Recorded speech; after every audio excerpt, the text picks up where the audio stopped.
Buenas tardes, Adrián. Hola José, ¿cómo estás? Hoy tenemos con nosotros a Adrián Gorricho, que es donostiarra. Él estudió en Deusto, hizo un máster de Big Data y pues, trabajó en Johnson antes de lanzar su propia startup, que era una especie de CRM para relaciones públicas de fiestas y discotecas, ¿no? Correcto, Y correcto. después has creado varias cosas que son las que estás ahora mismo.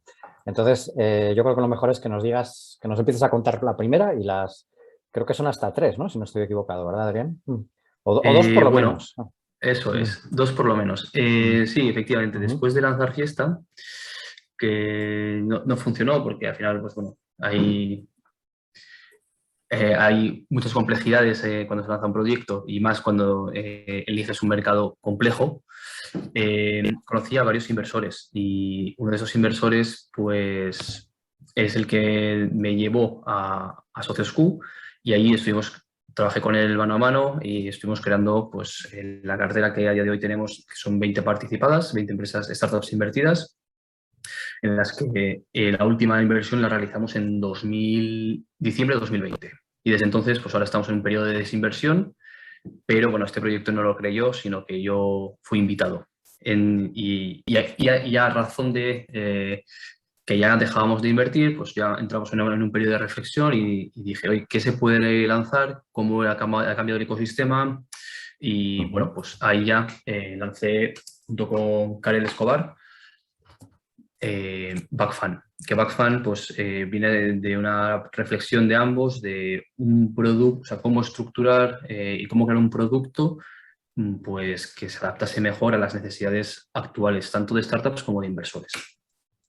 Backfan al final es una Business Angel Network que lo que hace es juntar, bueno, crear una carcasa como un Venture Capital as a Service, podríamos llamar, para que estos Business Angels que ya estaban invirtiendo anteriormente en startups, pues bueno, darles un poco el poder participar en un VC, de tal forma que estén todos indicados y pues analizamos con ellos los proyectos, hacemos toda la parte de scouting, de selección y luego pues en toda la parte de seguimiento de la cartera, ¿no? Que ahora entro un poco a detallarla. Pero lo más chulo es que además ese punto profesional, por eso decía lo del Venture Capital as a Service, nos lo da Inverready, porque al final Inverready es es un partner en el que pues, bueno, triplica nuestro ticket, ya, entonces al final entre los dos estamos invirtiendo tickets de unos 250.000 euros y luego Inverready, pues, posteriormente, pues hará follow-ons con su fondo y al final, pues, nos da un poco la contrapartida. Ajá. O sea, ¿hasta cuánto llegáis en inversión junto con Emberready? En esta fase en la que entramos, 250.000, pero luego Inverready, ellos ya cuando ya el proyecto va bien, cogen el relevo y ya pues hacen inversiones de medio millón, 1 millón, dos, un poco ya, ya entra su fondo, ¿no? Su Ajá. fondo con su tesis y digamos que nosotros, Backfan o el acuerdo que tenemos de colaboración es una especie de observatorio, un semillero para estas primeras startups que quizás, bueno, que quizás no, que no están preparadas para la tesis de Inverready, porque al final Inverready entra en una fase un pelín más posterior, pero que de alguna forma pues nosotros identificamos pues, que hay una oportunidad en un sector creciente, que los founders son excepcionales y que pues, de alguna forma no queremos dejar escapar ese proyecto. Bueno, nosotros no como inversores, obviamente no, pero que Inverred igual no quiere dejar escapar ese proyecto, pero que por la tesis que tiene no le permite entrar en una fase tan temprana, ¿no? Y entonces, pues igual había otros fondos que entraban y pues, se le podían escapar algunos deals Ujú. que luego, cuando ya entraban en su tesis, pues ya estaban invertidos por otros fondos. Y ese era un poco, ese es un poco al final el acuerdo Entonces, o el marco de trabajo que diseñamos. por entenderlo del todo, Adrián, Inverready no participa en esos 250.000 iniciales, ¿verdad? Ahí no Sí, entra. correcto. Inverredi sí participa, Ah, pero no desde el sí entra desde el fondo. principio. Sí, nosotros Ajá. No ponemos desde... un ticket No, ajá, de unos 35.000, 50.000, Inverredi pone un ticket ajá. de unos 150, 200, pero no con el Vale. fondo. O sea, el fondo luego ya entra más tarde. O sea, al final eso es un poco la oportunidad. Invertir en fases muy tempranas para que luego el fondo ya entre posteriormente ya Entonces, con el músculo. si no es un fondo, ¿cómo mete dinero Inmerready? ¿Directamente de su Bueno, tesorería, ¿cómo gestionar? Sí. no, a ver, sí que puede, sí, sí. No estoy muy seguro Ujú. exactamente internamente cómo lo gestionan, pero, pero su tesis de inversión es a partir de los 350.000 euros. Por lo tanto, Ujú. en este primer ticket pequeño no lo hacen con el fondo actual. Vale. Vale, entonces estos son los dos proyectos más importantes en los que estás en este momento. Socios Bueno, Q, que estáis en fase de desinversión, correcto. que es un proyecto en el que realmente ya no estáis muy activos, sino lo que estáis es buscando compradores y gestionando, evidentemente, haciendo un seguimiento de las participadas, que eso es Correcto, también eso muy es. importante, claro. Sí, Y al luego hilo de que está dices, perdona José, sí, al hilo de que dices que es muy Backfund. importante. Sí, es que, ¿sabes lo que pasa, Adrián? Que yo estoy conectado por satélite y a veces mi voz llega tarde y parece que, por eso, a veces parece que no nos entendemos. No te iba a decir que simplemente que Backfund sí que está activo y en este momento bueno, puedo preguntar más cosas de cuánto dinero estés gestionando, etcétera, etcétera. Pero bueno, vamos a hablar de Socios Q, si te parece. Sí, bueno, uniéndolo el uno con el otro, ¿no? Decías que es muy importante la gestión activa del portfolio, efectivamente, y Backfund es un poco, esa es la gran propuesta disruptiva que tenemos. Estos business angels que al final son CEOs, CTOs de startups que han creado sus propios proyectos.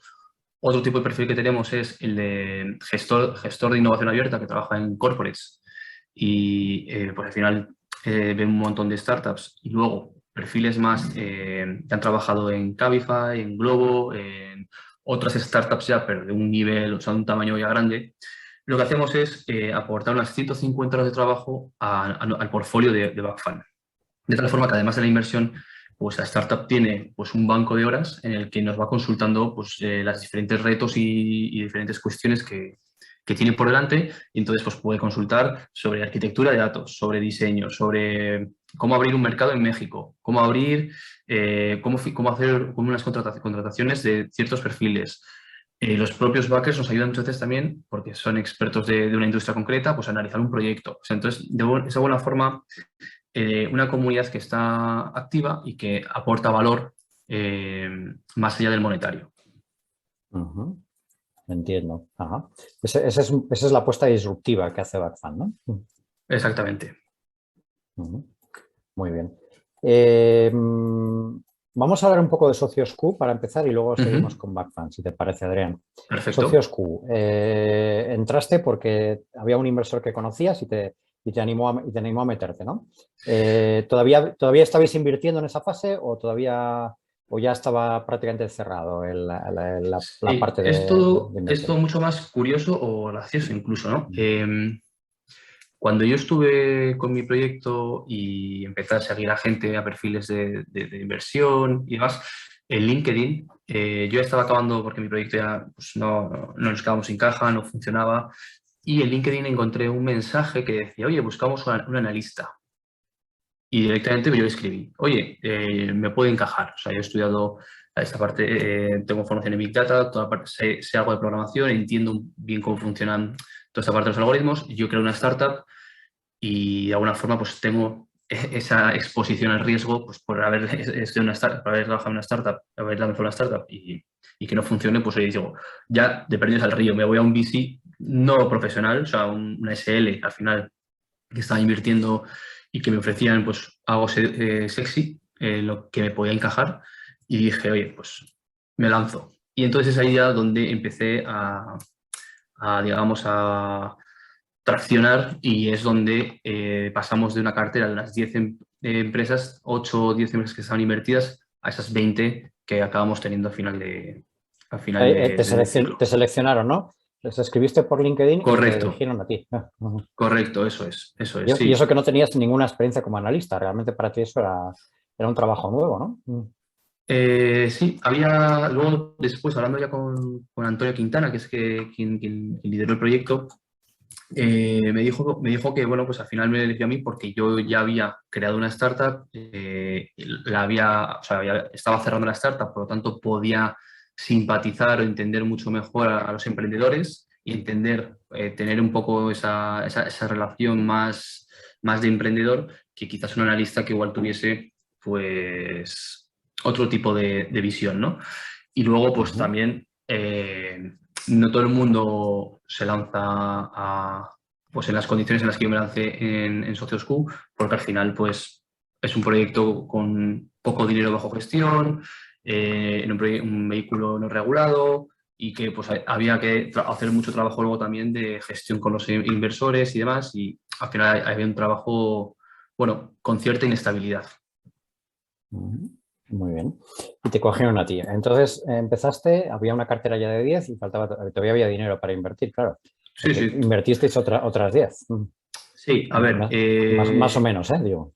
sí, no es había poco dinero. Luego hicimos dos ampliaciones de capital sucesivas que entró más capital para poder seguir invirtiendo en más. Es decir, cuando el dinero cuando yo entré con el dinero que había, invertimos en 3 más. Pero luego pues hicimos varias ampliaciones de capital para follow-ons y para invertir hasta esas 20. Entonces, ahí también hubo un trabajo de fundraising y hubo también pues que captar a los inversores y incluso ha habido luego un secundario, ¿no? Ha habido una salida de inversores que han salido, nuevos inversores que han entrado y que, pues de alguna forma, pues estaban apoyando y creyendo un poco en el proyecto. Joder, ¿qué le cuentas a un posible inversor para que ponga dinero en una SL? Porque sin Bueno, estar pues lo primero, ser 100% transparente. y demás, tiene un riesgo importante, ¿no? Claro, lo primero es ser 100% transparente. O sea, esto no es un vehículo regulado.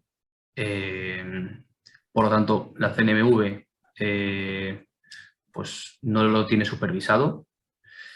Eh, Siempre hemos estado en esa parte, voy a decir, alegal, no ilegal, porque al final ellos eran conscientes en lo que estábamos invirtiendo. O sea, al final todos los inversores pues, tienen información plena de todo lo que se hacía y eran inversores que conocían a Antonio. O sea, no hubo nunca una distribución, no hubo nunca pues, bueno, una voluntad tampoco de levantar mucho capital, ¿no? Sino más bien pues, el poder ejercer una actividad y el poder invertir y participar con las startups pues, en su desarrollo. Entonces, Sí, ¿qué sí, le sí. dices? Bueno, pues el mayor problema aquí o reto es que la fiscalidad nos penaliza. O sea, en un vehículo regulado, un inversor tiene una fiscalidad muchísimo más ventajosa. Lo segundo es que, bueno, pues respecto a un vehículo regulado, el ticket normalmente suele ser mayor. El importe a invertir, ¿no? Y luego, pues, lo que hacíamos era vender ya la cartera viva, o sea, esos 10 proyectos que ya teníamos, pues, cómo estaban, o sea, cómo se estaban desarrollando y que nosotros íbamos a seguir invirtiendo un poco en esa línea y, pues, ellos ya, digamos, compraban una cartera en sí. Entonces, de alguna forma, pues, ahí había un poco de seguridad dentro de Sí, toda la sí, sí. inseguridad. Vale. Para el que nos está escuchando y dice, ¿por qué penaliza la fiscalidad? Si quieres explicarlo un poquito para que la gente lo sepa. Para que el que no lo sabe lo sepa. Sí, a ver, una SL cuando desinvierte sobre los beneficios de la desinversión va a pagar unos rendimientos de capital que me creo, no estoy muy seguro, pero rondan por el 23-24% respecto a un venture capital que creo que paga sobre el 1%. Entonces ahí, cuando luego haces la distribución a los socios, pues bueno, hay un cacho bastante importante que se ha perdido por el camino. Correcto. ¿Qué inversiones recuerdas especialmente de las que has estado tú detrás, Adrián? Bueno, pues la primera inversión, ¿no? Que quizás fue, bueno, sí, la que más suerte hemos podido tener, así de suerte, por decir suerte, porque era la que menos conocimiento tenía, pero que de alguna forma pues está funcionando bien, aunque ahora mismo pues bueno, está pivotando un poco el negocio hacia algo mucho más disruptivo, pero la entrada en Binex fue a los 3 meses de que yo entrase en SociosQ y, y fue una de las inversiones que más corrió, ¿no? Más ha crecido en los últimos años. Entonces, teníamos Una otro fintech, ¿verdad? compañero, Pablo, que era un poquito más cauto, porque al final pues, era una fintech, el founder Guillermo Vicandi pues, tenía un tono muy agresivo, ¿no? Un liderazgo muy, agresivo entendido en el buen sentido. Un liderazgo muy ambicioso y con ganas de crecer, que al final es como tiene que ser un proyecto de estos, porque si no es imposible que llegue a conquistar cotas de valoraciones altas. Y al final pues parecía eso que iba a ser un disparo al aire y decir, oye, si funciona, funciona, y si no funciona, pues se han pegado el golpe en cero en un mes, ¿no? En 2 meses, porque al final empezaban a gastar mucho capital, ¿no? O mucho más capital No, del que no, habitualmente estábamos acostumbrados nosotros como inversores. no sé si la cifra que invertisteis es pública y se puede decir o no. Y bueno, se puede No, decir, prefiero ¿vale? O sea, simplemente dejarlo en en no pasa secreto nada. pues, por los inversores Sí, y que todavía el fondo no se ha desinvertido y bueno, todavía queda recorrido. no te preocupes. Sí. Pero bueno, sí Entonces, que te esa la puedo decir recuerdas que especialmente. entramos en marzo, abril del 2018. Ujú.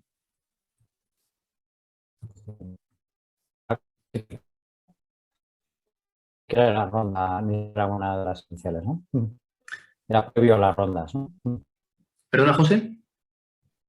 Te decía que era previo a las rondas A, B, etcétera, ¿no? O sea, era una inversión Sí, sí, sí, más sí. de semilla, ¿no? Esta fue una ronda muy pequeña que se hizo de unos 400.000, 500.000 euros, en la que luego, en ese momento, como que se empezó a solapar, entró ya otro inversor con unos 500.000, al final se cerró la ronda en 1,5 millones.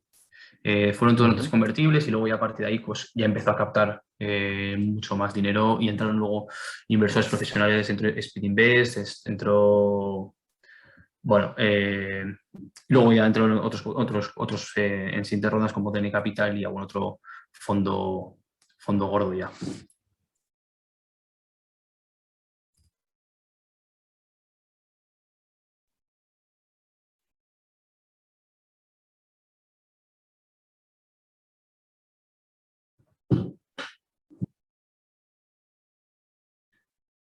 Sí, José, estamos aquí de vuelta. Perfecto.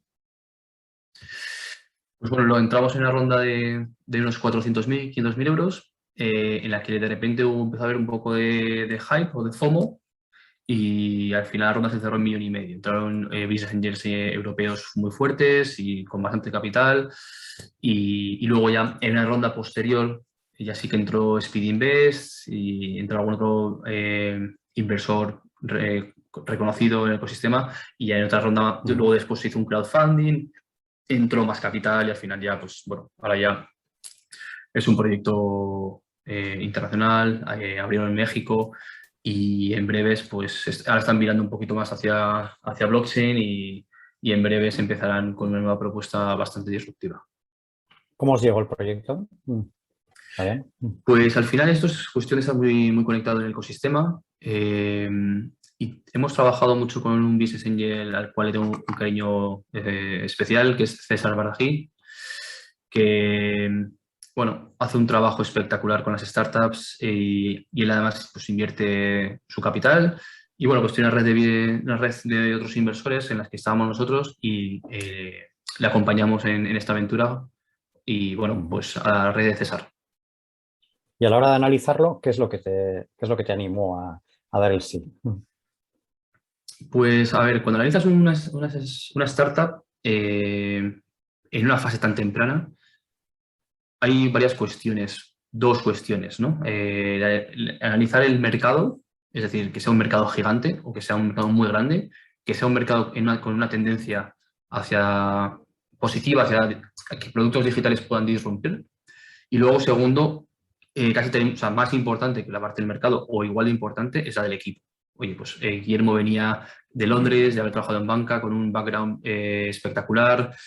Además, tenía otros socios también muy potentes que ya habían trabajado en otras startups, gente que conocía bien el producto, gente de datos y luego un equipo espectacular que también, Alfonso Sentabaranda, que un máquina en growth, que luego demostró, ¿no?, saber captar usuarios como un bestia y al final crear entre todos una startup y pasar del equipo que les vimos en Google Campus, que eran 5 personas, a un equipo de 60, 70, 80 personas y a la velocidad a la que fue todo, ¿no? Entonces, eso junto con también alguna pista que te puedan dar algunos neobancos que estaban surgiendo en otros países, llamados, pues bueno, como copycats, ¿no? Al final, Binex fue un copycat de algún otro neobanco, pero bueno, ya estaban N26, estaban otros neobancos en Latinoamérica, entonces pues se estaba gestando algo, ¿no? En esta parte de los neobancos y,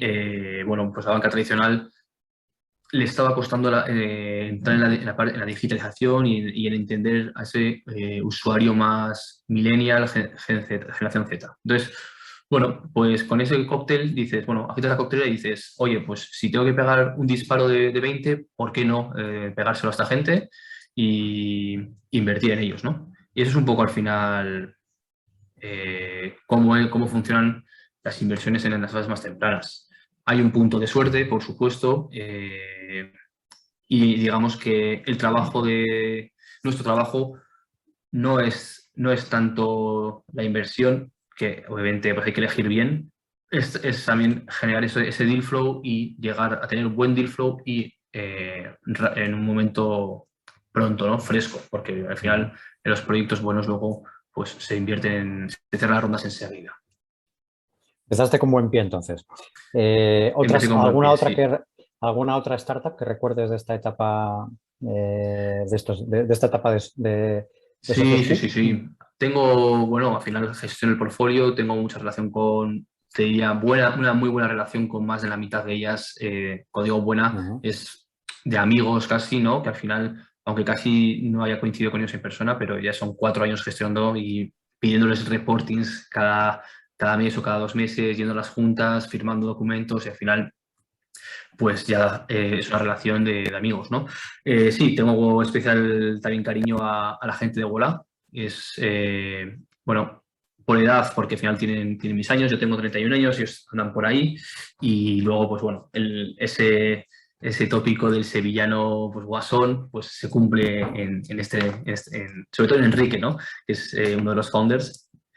Y bueno, pues sí que trabajé con ellos un poco esa parte de las métricas. He estado siempre un poco encima de este proyecto porque además es uno de los proyectos más importantes de la cartera y nosotros somos un accionista muy importante en su cap table y de alguna forma, pues entre que ellos traccionaban muy bien y que nosotros teníamos un porcentaje importante, pues había que darle un cariño especial a ese proyecto por la importancia que tiene luego para el retorno de nuestros inversores.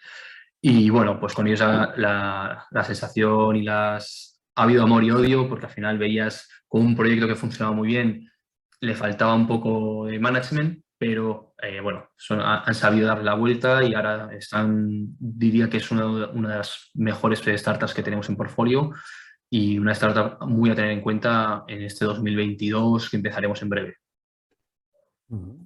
¿Algún otro más? Bueno, o sea, tenemos otros proyectos conocidos como puede ser Brooklyn Fitboxing, ¿no? No son tanto una startup.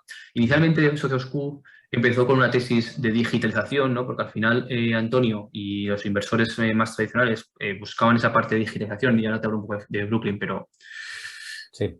Pero luego no nos falta claro que tenemos que hablar todavía de BackFan. Vale. Bueno, pues sí, a ver...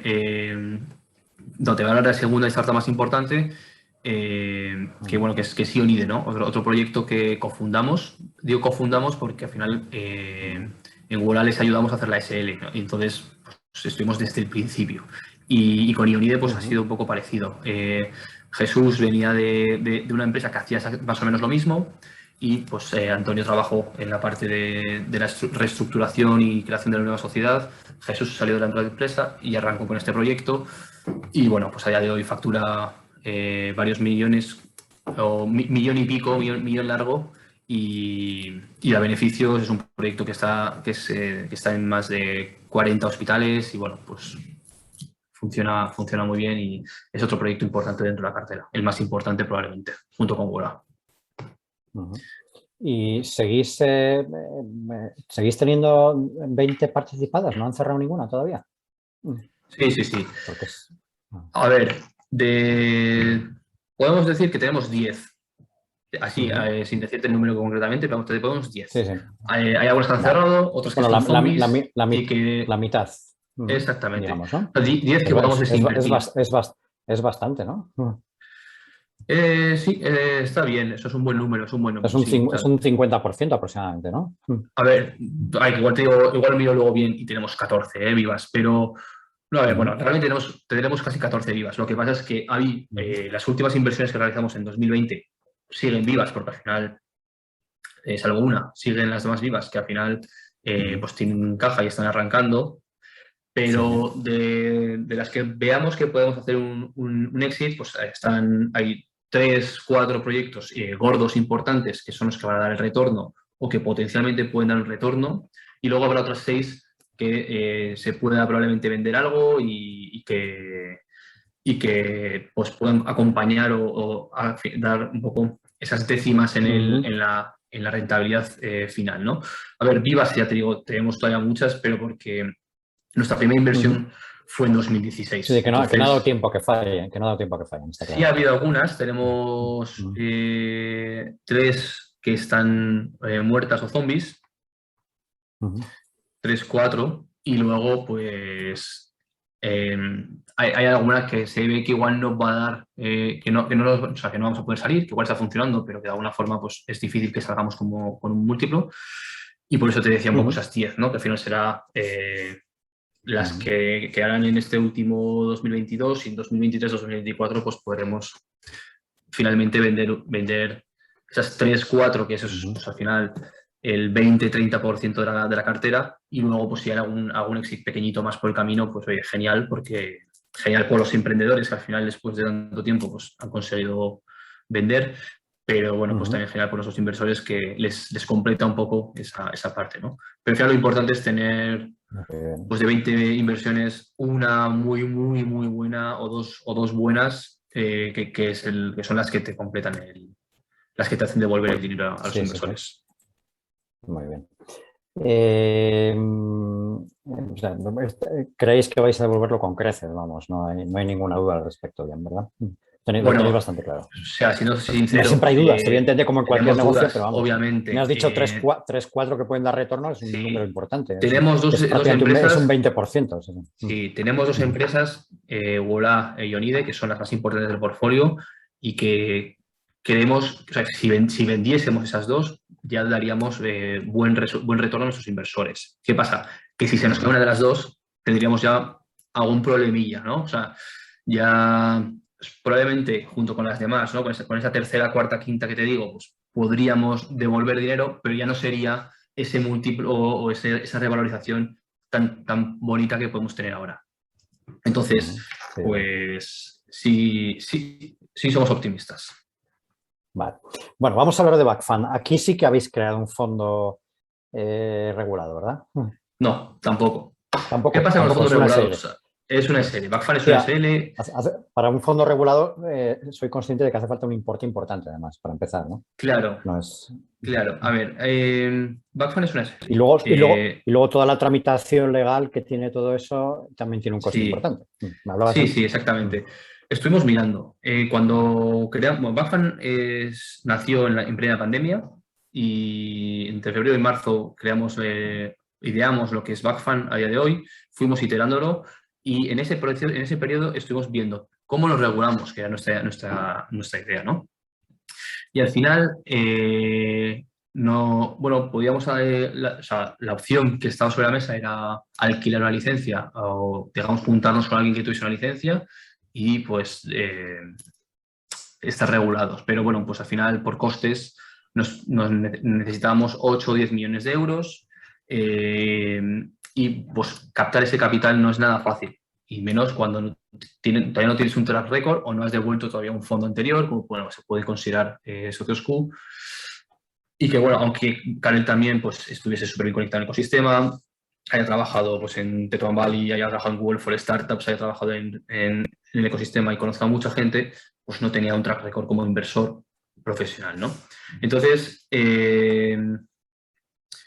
ante la dificultad de captar el dinero, la dificultad de la regulación, porque nos pedía bastante pasta, y que realmente no necesitábamos, porque nuestra propuesta Mm. de ser una Business Angel Network se desvirtuaba un poco si metíamos capital, inversores, no nos iba a dar esa frescura y esa facilidad.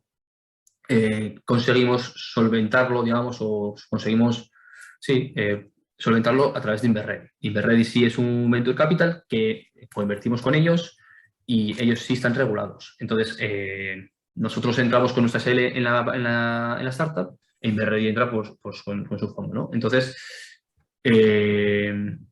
bueno, pues es la forma en la que decidimos que era lo más rápido y conveniente, porque, claro, al final, si no, te puedes tirar 1 año o 2 años haciendo fundraising. ¿Y cuál era también el otro punto? Pues, oye, nosotros tenemos una propuesta que creemos que es disruptiva, pero que es que también hay muchos fondos. O sea, ahora mismo en 2021, acá en 2021 y 2022, hay un montón de fondos, ¿no? Y no hay tantos proyectos buenos para tantos fondos. O sea, al final siempre ves a los 3, 4, 5 mejores fondos o fondos habituales invirtiendo en los mejores proyectos, pero luego hay una segunda categoría de fondos, o incluso ahora ya hasta una tercera categoría de fondos, ¿no? Que, pues que todavía son fondos nuevos, que no dan retornos y que también, pues que nosotros igual con nuestra propuesta nos íbamos a esa tercera división. Entonces, pues hay que tener cuidado. O sea, no es lo mismo el Business Angel que nos deja un dinerito pequeño y que está muy encima también de la gestión que ir a un inversor privado, hacer una distribución a través de un banco y decir, oye, te hago un reporting y no es tan fácil, ¿no? O sea, al final es una responsabilidad y no nos veíamos tampoco con esa soltura. Vale. ¿Cómo surge Backfund? Es decir, ¿tú conocías a Karen de Socios Q? Bueno, ¿Cómo os conocéis? sí, ¿Cómo surge? pues mira, como te decía, es cuestión de estar conectado en el ecosistema y al final llevarte bien con la gente, es un ecosistema súper agradecido y haces amigos, ¿no? Y bueno, pues una startup de uno que fue mi profesor en el máster, en la cual en Socios Q invertimos, nos encontramos pues, en el consejo, bueno, en el board de la startup, Karel y yo. Y bueno, pues Karel dijo, pues al final, pues que eran un poco coleguillas y había buen ambiente y dijo, oye, pues yo igual voy a montar un club con unos amigos, 7, 8 inversores, 7, 8 business angels, pues para invertir en startups. Y así pues tenemos un ticket un poco más grande, pues no invertir 2.000, 3.000 euros por proyecto, sino invertir pues igual 20.000, 30.000 y así tener algo un poco más chulo, ¿no? Y en esa misma semana le dije, oye, Karel, no montes una comunidad de vecinos porque luego es muy complicado de gestionar. Vamos a darle un punto más de profesionalización, vamos a montar algo un poquito más estructurado. Y entonces, pues pudimos escalar esa network que Karel inicialmente quería juntar, de esos 7, 8 amigos, pues ahora tenemos 40 y van a entrar otros 15 más, llegando a esos 55, 60. Y bueno, pues es así como los primeros socios eran todos amigos de Karen. Digamos que ella tenía muchos amigos. Mayormente casi todos los backers, bueno, mayormente los backers son amigos de Karel. Yo también he visto amigos míos, pero Karel tiene una personalidad mucho más extrovertida que yo y además él ha estado mucho más conectado al ecosistema, él ha estado mucho más expuesto, ¿no? A diferentes, o sea, a través de Wolf Startups o a través de Teton Valley, pues ha estado mucho más conectado a redes más abiertas, ¿no? Incluso su novia pues tiene una startup también, entonces son gente que nace en el ecosistema. Sí. Y yo, pues por cómo estaba, pues porque ya era inversor, no tienes tampoco esa penetración tan desde dentro, sino estás un poco más afuera, entonces quizás yo podía tener un poco más de perfiles high network, que se llama, ¿no? Gente con perfiles con más dinero, pero no business angels tan de dentro del ecosistema, ¿no? Entonces sí que hay quizás un 60% o 65% de los perfiles de los backers los ha podido traer Karel y bueno, luego también pues que se ha podido correr la voz de uno a otro y de otro a otro y un backer ha traído a otro y al final también hay un poco que no pertenece ni a Karel ni a mí, ¿no? A la entrada. ¿Cuántos tenéis ahora?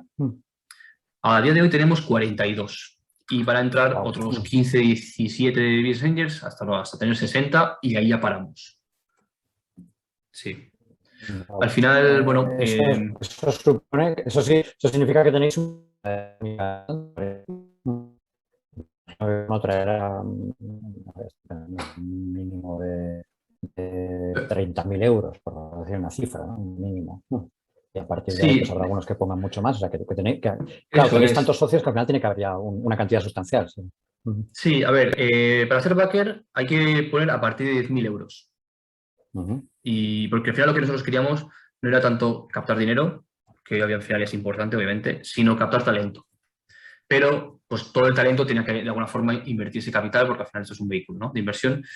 Y teníamos algún perfil que sí que pues, han metido 50.000 euros o algunos está más, pero hay muchos que han invertido tickets de 10.000. Entonces, andamos, como SL, nosotros tenemos unos 700.000, 900.000 que vamos a llegar ahora, y esto se divide en unos 15-20 tickets de inversión que, como te comentaba, luego son complementados por Inverred. ¿Cuántos de esos tickets habéis gastado ya? Solo dos. Solo Dos. dos, porque sí, vamos bastante más despacio de lo que esperábamos, porque al final pues, nos ha costado un poco de tiempo arrancar, no tanto en la generación de deal flow, que ya pues, tenemos con los Back Fan Days, a través de los backers y a través de las conexiones de cada uno, tenemos bastante buena generación de deal flow y nos llevan muchos proyectos, sino el reto era integrarnos bien dentro de los procesos de Inverred. Entonces, hasta que hemos engranado bien con Inverready, pues nos ha llevado un tiempo coger bien esas dinámicas, coger confianza e incluso ya hemos pivotado un poco, ¿no? Bueno, de hecho, ya tenemos una primera iteración de lo que es la tesis de inversión y hemos vuelto un poco más a nuestro origen. O sea, al final, Inverready le estaba costando mucho aceptar los proyectos que estuviesen en una fase muy, muy temprana, por lo tanto, porque al final ellos están acostumbrados a invertir a base de métricas, entender los proyectos con una maduración un poco mayor, más alta. Y nosotros estábamos presentándoles proyectos en fases en las que ellos entendiesen mejor, un poco, pues ya rozando nuestro límite máximo de la tesis de inversión, ¿no?, en valoraciones. Y veíamos que no llegaba a ser suficiente de maduración e incluso que ya llegaba a solaparse el tamaño de la ronda que buscaban las startups, llegaba a solaparse con el tamaño de ticket que ya ellos entran con el fondo habitual. Y entonces ya incluso nosotros perdíamos un poco nuestra identidad o nuestro valor, ¿no? Y tras una reflexión y hablar con ellos, dijimos, oye, no, vamos a volvernos a esa primera fase más inicial y ahora mismo nos estamos centrando ya en invertir casi con PowerPoint solo en fondos excepcionales, ¿no? Que al final es esa labor de Business Angel y ese primer momento de Business Angel donde más cómodos nos sentimos nosotros. Ya las dos últimas preguntas, que se nos acaba el tiempo, Adrián. ¿Cuáles son esas dos invertidas? Si es que se puede saber. Sí. Entiendo que no hay problema, ¿no? Ordatic, que es un proyecto que, como te decía, está ya en una fase un poco posterior, que está en varios países y trabajan toda la parte de la cadena de distribución del food tech, ¿no? Y la otra es HelpYou. HelpYou está trabajando cómo mejorar la experiencia del usuario en las compañías telefónicas para poder cambiarte de teléfono, la portabilidad, tener como interlocutor a HelpYou y en vez de tener a un montón de compañías que te llaman, que te hacen ofertas, que tú vas emigrando y tal. Entonces, son esas dos. HelpYou sí que está invertida en una fase mucho más temprana. Ordatic, que fue la primera inversión, está en una fase un pelín más avanzada. Vale, ya terminando, ¿qué sectores os interesan? Y que evidentemente estará muy relacionado con qué sectores ves tú con mayor potencial. Claro. Bueno, te diría que todos, pero sí es cierto que lo que nos interesan son proyectos que puedan crecer mucho y sectores grandes. Entonces, pues... Y luego también sectores que en Inverready le interesen para que luego pues, pueda hacer el follow-on, ¿no? Entonces, sí que si alguien quiere saber lo que nos interesa, puede mirar el portfolio de Inverready para ver un poco pues, el tipo de proyectos en los que está invirtiendo. Y te diría que esa es la respuesta, no a todos, porque nos interesan todos los sectores, no nos cerramos a ninguno. Sí que es cierto que trabajamos más el B2B, pero pues sectores que estén en crecimiento. Te puedo decir pues el food tech, que es Ordatic, luego Gelpiu, que es en telefonía, además Invered invierte en más móvil, entonces ahí hay cierta sensibilidad y conexión, ¿no? Pero bueno, cualquier otro sector, o sea, pues fintech se entiende muy bien, además perfil de Invered es un inversor un poco más tradicional y que entiende muy bien el fintech, pero ahora también estamos muy centrados en todo esto del metaverso y también en blockchain también, por supuesto. De hecho, uno de nuestros backers pues, ha lanzado un fondo de DeFi, de Decentralized Finance, por lo tanto, pues sí que estamos muy expuestos y recientemente estamos analizando un proyecto metaverso y al final lo que estamos buscando son proyectos que puedan crecer mucho. Muy bien, pues muchísimas gracias, Adrián. A ti, José, si quieres, otro día hablamos sobre Kunsen y la salud digital, que es otro mundo apasionante, y te cuento un poco la otra cara de la moneda.